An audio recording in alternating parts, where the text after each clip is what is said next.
What's up mga anghel? Ito na naman ang ganap ng panibagong araw ng buhay ko. Uuwi tayo ngayon sa bahay, kaya let's go! Tapos na ako mga anghel at yan mag-outfit check na tayo. Uuwi tayo kaya nagpambahay na din ako. And yun lang. At ngayon tayo na ang magta-travel mag-isa. Okay lang, sanay naman ako. Char. Kaya ayan, tiis ganda muna tayo for today. Hoy, tiis ganda. Umabot nga ng 20 minutes yung pag-aantay ko ng sasakyan. Kasalanan talaga nila. Bakit ako na late, Char? At sa pagkaswerte-swerte ko nga, ay aircon pa talagang lumabas. Nice! Ganda, Char! Siyempre, hindi nawawala sa atin yung ang in-game sa ganda-gandahan. Feeling ko kasi fresh ako ngayong araw. Eme. At mag-teleport na nga rin tayo dito. In 3, 2, 1, Aguilar na! At nakarating na nga tayo sa bayan na aking kinalakihan. Hoy! Ang OA. At ayan na nga, dito na tayo sa may munisipyo. Madalian na lang din yan kaya hindi ako naka-video.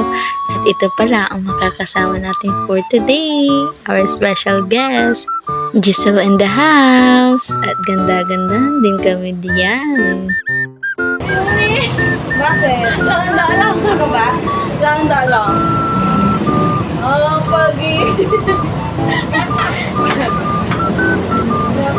Pwede pala kahit di pa laminate. Sabi? Baka yung iba, hindi nakalaminate. Dapat na video mo nung binabayaran ka. At ayun na nga, bago kami umuwi, naisip ko ang aking baby Kes, PBA na. Kaya binilihan ko siya ng isang bag ng Chucky para may pasalubong din ako sa kanya. After nga nan ay nagsiuwian na nga din kaming dalawa na aking Patsy. At ayan, nag-teleport na tayo agad. Andito na tayo sa aming bahay. At syempre, hindi ko pa nalapag yung bag ko yung compute agad ang aking ginawa. Ewan ko ba, ang dami kong naiwan dito sa bahay. Akala mo naman ng ibang bansa ang person na to. Char! Ito ang aking baby kasi ay napakakulit. Sabi kong isang Chucky lang eh. Ayan, gusto ng pangalawa. Pinilit pa nga ako. Akala ko nga kapag uuwi ako ay makakapagpahinga ako.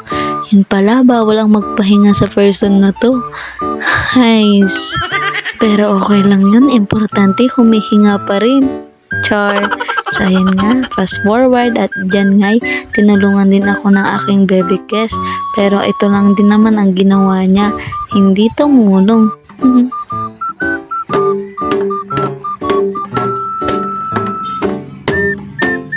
Fast forward nga ay nag-ayang ate kong pumunta ng Lingayen, libre daw niya kami. Ay, sana namimili at may pera. Ay, ang gulo nitong vlog. After ng Watson ay Jollibee agad. Masaya ang bata. Ayan, ang mga kasama ko, si mama, kapatid ko, at ang ate kong taga-libre. Buti na lang talaga, umuwi ata ako. Nalibre pa nga ng Jollibee. Minsan talaga may advantage ang pagiging tita. Nabuburaot ng pagkain ng pamangkin. O kita nyo, wala yan sa order ko. Pero nakatikman ako ng Jolly Spaghetti. Yee! Before nga umuwi ay napag-isipan nilang dumaan muna dito sa may dagat. Tambay muna onte at para makalanghap na din ng fresh air. Palagi na lang din kasing nasa bahay. Saglit nga lang din kaming tumambay dyan. Makapaglaro lang ng buhangin itong Sabina na to. At yun nga, pauwi na rin kami. Salamat lagi sa pagmamahal, mga anghel ko. At happy one day followers sa ating lahat.